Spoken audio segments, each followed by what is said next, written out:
प्यारे बच्चों नमस्कार। आज हम कुछ ऐसी समीकरण पढ़ेंगे जिनमें कथन दिए गए होंगे, उनसे समीकरण भी हमें बनानी होंगी। और टॉपिक हमारा वही चल रहा है द्विघात समीकरण, प्रश्नावली 3.4 ही चल रही है। उसमें कुछ 2-3 क्वेश्चन दिए गए हैं ऐसे कि जैसे क्वेश्चन नंबर 3 है, 2 विषम धनात्मक पूर्णांक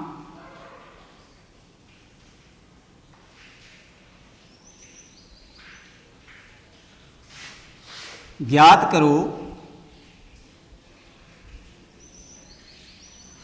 विषम 2 क्रमागत विषम धनात्मक पूर्णांक,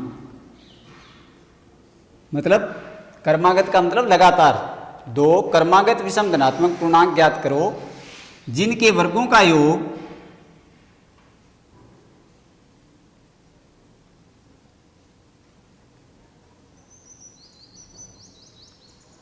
290 हो।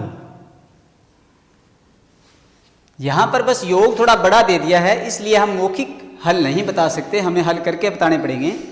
अदरवाइज मैं छोटा क्वेश्चन आपके सामने रखूं तो जैसे कि 2 क्रमागत धनात्मक पूर्णांक ज्ञात करें जिनके वर्गों का योग 5 हो, तो जैसे कि 1 और 2, 1 का वर्ग 1 की स्क्वायर यानी 1 ही आएगा, और 2 का वर्ग 2 की स्क्वायर यानी 4 आएगा, यानी कि 1 की स्क्वायर प्लस 2 की स्क्वायर 1 प्लस 4 यानी कि क्या आ रहा है 5। तो ये क्वेश्चन क्या बन गया हमारे पास कि 2 क्रमागत धनात्मक पूर्णांकों के वर्गों का योग 5 आए, ऐसे पूर्णांकों को ज्ञात करो। तो हम मौखिक बता सकते हैं कि 1 और 2 होगा, लेकिन इसमें मैंने विषम नहीं लिया है। यदि यहीं पर यह बोल दिया जाए कि 2 क्रमागत विषम धनात्मक पूर्णांकों के वर्गों का योग, ऐसे पूर्णांक ज्ञात करो जिनके वर्गों का योग 10 हो, तो फिर हम क्या करें कि इसको भी हम मौखिक बता सकते हैं। 1 की स्क्वायर प्लस 3 की स्क्वायर, ये क्रमागत विषम पूर्णांक हैं। सम विषम तो जानते होंगे, और नहीं जानते हो तो सुन लीजिए कि वे संख्याएं जिनमें 2 का भाग जाता है वो तो सम होती हैं, और वे संख्याएं जिनमें 2 का भाग नहीं जाता वो विषम होती हैं। इसलिए यहाँ पर हमें विषम पूर्णांकों की बात करनी है। तो 1 और 3 2 लगातार क्रमागत हैं, बीच में इनके बीच में कोई विषम पूर्णांक नहीं है। 1 के बाद 3 ही आता है विषम पूर्णांक। तो 1 की स्क्वायर 1 हो गई, 3 की स्क्वायर 9 हो गई, यानी 10 हो गया। अगर क्वेश्चन पूछा जाएगा तो इस प्रकार से पूछा जाएगा कि 2 क्रमागत विषम धनात्मक पूर्णांक ज्ञात करें, यानी सेम यही संख्या है, 2 क्रमागत विषम धनात्मक पूर्णांक ज्ञात करो जिनके वर्गों का योग, यदि 290 की जगह में 10 दे देता यहां पर, तो कोई भी बच्चा मौखिक इसका हल बता सकता था कि 1 की स्क्वायर प्लस 3 की स्क्वायर करते ही 10 आ जाएगा। दोनों विषम पूर्णांक हैं, क्रमागत पूर्णांक हैं, तो कोई प्रॉब्लम नहीं होती। तो फिर प्रॉब्लम क्या है कि ये thोड़ी बड़ी संख्या है, इसको कैसे करें? तो इसको करने का तरीका होता है, जैसे कि एक पूर्णांक मान लेते हैं हम, माना प्रथम विषम धनात्मक पूर्णांक बराबर x है।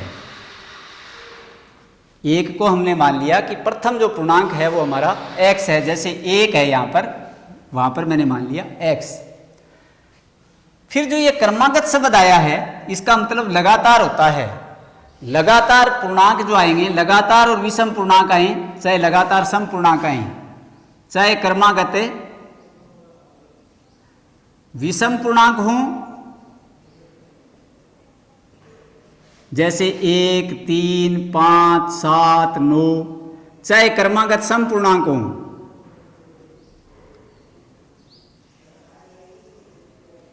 कोई जरूरी नहीं है कि एग्जाम में विषम पूर्णांक का ही प्रश्न आए, हो सकता है सम पूर्णांक का भी प्रश्न आ जाए, जैसे 2, 4, 6, 8, 10। सम वो होते हैं जिनमें 2 का भाग जाएगा, विषम वो होते हैं जिनमें 2 का भाग नहीं जाएगा। तो हमें समझना यह है कि चाहे क्रमागत विषम पूर्णांक आ जाएं, चाहे क्रमागत सम पूर्णांक आ जाएं, कहीं भी देखिए लगातार 2 पूर्णांकों में यहां भी 2-2 का अंतर आ रहा है और यहां भी 2-2 का अंतर आ रहा है। तो चाहे क्रमागत सम आए चाहे क्रमागत विषम आए, अंतर 2-2 का ही आता है। हाँ, यदि क्रमागत पूर्णांक आ जाएं तो फिर एक एक का अंतर आता है। क्रमागत पूर्णांक यदि शब्द सम या विषम न लगा हुआ है, सीधा क्रमागत पूर्णांक आ जाए, जैसे मैंने ये प्रश्न बनाया था, अगर ये शब्द आ जाए सीधा तो ये क्रमागत जो पूर्णांक हैं उसमें सम और विषम मिक्स हो जाएंगे, इसलिए इनमें एक एक का अंतर होता है। अगर आपको सम और विषम पर प्रश्न करना है तो पहला पूर्णांक यदि आप x मानते हो तो क्रमागत विषम पूर्णांक x प्लस 2 लेना पड़ेगा, क्योंकि दो दो का अंतर है होता है। अगर पहला x है तो दूसरा x प्लस 2 होता है। जैसे यहां देख सकते हो आप, पहला 1 है तो दूसरा 1 में 2 जोड़ने पर 3 आ रहा है। यदि पहला 3 है तो दूसरा 3 में 2 जोड़ने पर 5 आ रहा है। और यदि सम होगा तो भी यही कंडीशन होगी, 2 है तो दूसरा 2 में 2 जोड़ने पर 4 आ रहा है। अगर पहला 4 है तो 4 में 2 जोड़ने पर आगे वाला 6 आ रहा है। यानी कि क्रमागत सम पूर्णांक हों या क्रमागत विषम पूर्णांक हों, प्रत्येक में दो दो का ही अंतर होता है। लेकिन यदि क्रमागत पूर्णांक का प्रश्न आता है तो उसमें एक एक का अंतर होता है। इसलिए सम और विषम पर प्रश्न पढ़ते समय ध्यान रखनी होती है कि कहीं आप इसको पढ़ना न भूल जाएं। सम या विषम को सीधा क्रमागत पूर्णांक पढ़ करके अगर प्रश्न को करते हैं तो पहला पूर्णांक x मानते हैं तो दूसरा x प्लस 1 ही आता है।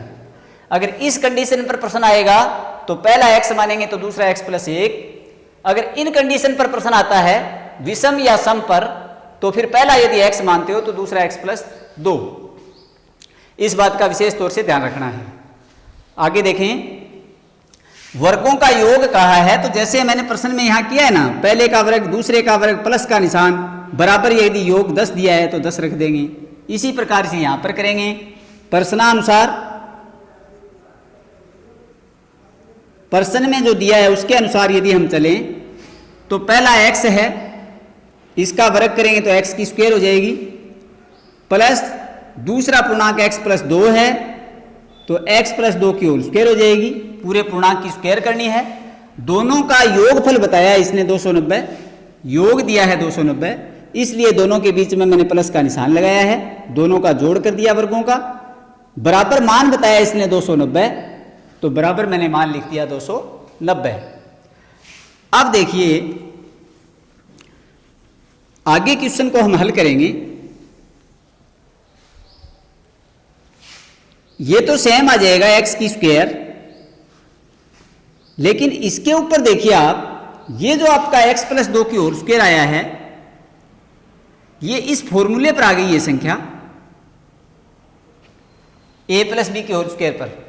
और इसका फॉर्मूला ये होता है कि a square plus 2ab plus B square, ऐसे लिखा जाता है इसको। a के स्थान पर देखिए x आ गया है हमारा और b के स्थान पर हमारे पास 2 आ गया है। यदि हम फॉर्मूले में मान डालें तो a 2 जगह आया है, इन दोनों जगह पर तो x आएगा क्योंकि ये a का मान है, और b के स्थान पर 2 आया है, 2 जगह पर b है, इनके स्थान पर 2 आएगा। और जो स्क्वायर लगी हैं वो वैसे की वैसे लगी रहेंगी। जैसे यहां पर तो आ गया x की स्क्वायर प्लस 2, निशान इनके बीच में किसी के नहीं है इसलिए गुणा के लगा देंगे, किसी के निशान नहीं हो तो गुणा के लगाए जाते हैं। 2 गुणा a का मान x आ जाएगा, गुणा b का मान 2 आ जाएगा, प्लस बी स्क्वायर के स्थान पर 2 की स्क्वायर आ जाएगी। तो क्या बन जाएगा, x की स्क्वायर प्लस 2 दूनी 4x प्लस 2 की स्क्वायर 4। यानी कि x प्लस 2 की होल स्क्वायर का मान आएगा x की square plus 4x plus 4, x की स्क्वायर प्लस 4x प्लस 4, ये इसका मान आया है जो मैंने आपको यहां अलग से समझाया है। दूसरा, यदि आपको फॉर्मूला न आए या किसी बच्चे को फॉर्मूले पर संख्या को डालना न आए तो मैंने अपने पहले वीडियो में जो बेसिक ज्ञान आपको दिया था उसमें इस प्रकार की संख्याओं के गुणा करने बताए थे कि x प्लस 2 की स्क्वायर का मतलब ही है कि स्क्वायर किसी पर हो उसका मतलब होता है उसी संख्या को उसी संख्या से गुणा करना। अगर 2 की स्क्वायर है तो हम 2 गुणा 2 लिखते हैं, 3 की स्क्वायर है तो हम 3 गुणा 3 लिखते हैं। अगर x प्लस 2 की होल स्क्वायर है तो हम x प्लस 2 गुणा x प्लस 2 लिखते हैं। गुणा करने के लिए मैंने आपको बताया था कि एक संख्या को 2 बार लिखना होता है। जैसे x प्लस 2, ये जो संख्या है इसको मैं 2 बार लिख रहा हूं, 1 बार लिख दिया और 2 बार लिख दिया।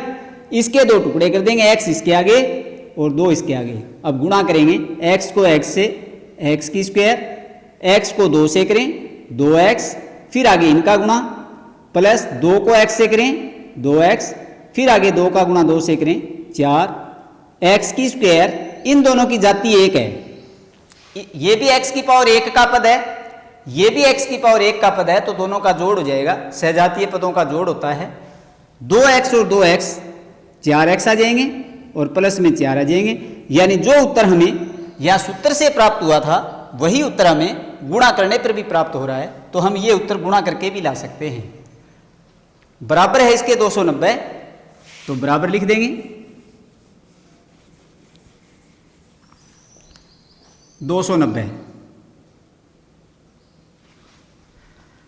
अब इन दोनों के पास देखिए पावर 2 है, यानी कि ये दोनों एक जाति के पद हैं, इनका जोड़ हो जाएगा, 1x की स्क्वायर और 1x की स्क्वायर 2x की स्क्वायर बन जाएगा, प्लस में 4x और प्लस में 4 बन जाएगा। और ये 290 इधर प्लस का है, इधर 290 माइनस का हो जाएगा, बराबर 0 हो जाएगी। आगे देखें, 2x की स्क्वायर प्लस के 4x, यहां देखिए अब बाकी तो मैंने सेम लिखा है, 290 माइनस के हैं 4 प्लस के हैं, तो माइनस के हमारे पास 286 ज़्यादा हैं, तो माइनस के 286 बच जाएंगे और बराबर 0 हो जाएगी। ये आपको बार बार बताया जाता है कि प्लस और माइनस का कभी जोड़ होता नहीं है, हमेशा घटाव होता है। जो संख्या बड़ी होती है उसी का शेष बचता है, तो बड़ी संख्या माइनस की है, माइनस के 286 शेष बच गए और घटाव हो गया। अब पूरी समीकरण में देखिए 2 का भाग जा रहा है, पूरी समीकरण में 2 का भाग देंगे तो यहाँ x की स्क्वायर आएगा, यहाँ पर 2 का भाग देंगे 2x आएगा, यहाँ पर 2 का भाग देंगे 143 आएगा, बराबर 0 आएगा। अब ये हमें द्विघात समीकरण प्राप्त हो गई है। इसके ऊपर आपको कई विधियां मैंने बताई हैं, पूर्ण वर्ग विधि से भी समीकरण को हल आप कर सकते हैं, द्विघाती सूत्र भी इस पर आप लगा सकते हैं, और किसी को गुणनखंड अच्छे आए तो वो गुणनखंड भी इसके कर सकता है। तो सबसे पहले मैं द्विघाती सूत्र से समीकरण का हल दिखा रहा हूं आपको। x की स्क्वायर प्लस के 2x, पूर्ण वर्ग विधि से, और ये 143 भेज दूंगा मैं राइट हैंड साइड में। जो लेफ्ट हैंड साइड में माइनस का 143 है उसको भेज रहा हूं मैं राइट हैंड साइड में, क्योंकि पूर्ण वर्ग विधि में x के पद रखे जाते हैं इस साइड में। अब देखिए x की स्क्वायर के आगे गुणा के 1 का है, 1 का भाग सारे पदों में देंगे तो कोई फर्क पड़ेगा नहीं, सेम संख्या आएगी। फिर आगे वाले स्टेप में हम चलते हैं कि x का गुणांक है 2 और 2 का आधा करें तो 2 में 2 का भाग यानी 1 आएगा, 1 का वर्ग दोनों साइड में जोड़ देंगे, x की स्क्वायर प्लस 2x प्लस 1 की स्क्वायर 143 प्लस 1 की स्क्वायर। ये मैं विधि लगा रहा हूं यहाँ पर पूर्ण वर्ग, कोई जरूरी नहीं है किसी को पूर्ण वर्ग विधि न आए सही से तो इसके गुणनखंड भी कर सकता है, वो भी मैं समझा दूंगा। यहां पर देखिए ये पूरी संख्या जो है वो पूर्ण वर्ग संख्या हो गई है, इस सूत्र पर आ गई है, a square 2ab plus b square पर। और इसको हल करने का तरीका होता है, इसके गुणनखंड करें हम तो a प्लस b की होल स्क्वायर, इसी से बनता है ये, इससे ये बन सकता है। तो यहां से यदि हम बनाएं तो a के स्थान पर x है ये ले लिया जाएगा, प्लस लास्ट में 1 की स्क्वायर है वहां से 1 ले लिया जाएगा, होल स्क्वायर हो जाएगी, और यहाँ पर आ जाएगा ये 143 प्लस 1 की स्क्वायर 1, ये आ गया x प्लस 1 की होल स्क्वायर, और ये आ गया 144। दोनों साइड का वर्गमूल निकाल दें, अब इधर से तो स्क्वायर हट जाएगी वर्गमूल निकालने पर, x प्लस 1 बचेगा, 144 का वर्गमूल निकालोगे आप तो 12 आ जाएगा, क्योंकि 12 गुणा 12 144 होता है। यदि इन पर रूट लगा हुआ हो तो इसका वर्गमूल जोड़े में से 1 लिया जाएगा, यानी 12 आ जाएगा। तो x प्लस 1 बराबर प्लस माइनस 12, x बराबर ये 1 यहाँ प्लस है, इसका पक्षांतरण करेंगे इधर जाएगा तो माइनस हो जाएगा, आगे प्लस माइनस कितना है 12, x बराबर एक बार तो माइनस का 1 माइनस के 12 ले लेंगे, दूसरी बार माइनस का 1 और प्लस के 12 लेंगे, तो x बराबर ये आ जाएगा माइनस का 13। ये संख्या हमारे क्वेश्चन में पूछी गई है उसके अकॉर्डिंग सही नहीं है, क्योंकि हमें सिर्फ कौन सी संख्या लेनी है, धनात्मक संख्या प्लस की होती है, इसलिए ये उत्तर हम लेंगे, क्योंकि यहाँ पर प्लस के 11 बच रहे हैं x का मान। तो हमारा पहला पूर्णांक जो आया है x का मान वो आ गया है 11, दूसरा पूर्णांक 11 में 2 जोड़ देंगे, ये आ जाएगा 13। तो फर्स्ट पूर्णांक हमारा आ गया 11, सेकंड आ गया 11 प्लस 2 यानी 13। ये हमारे उत्तर हो जाएंगे।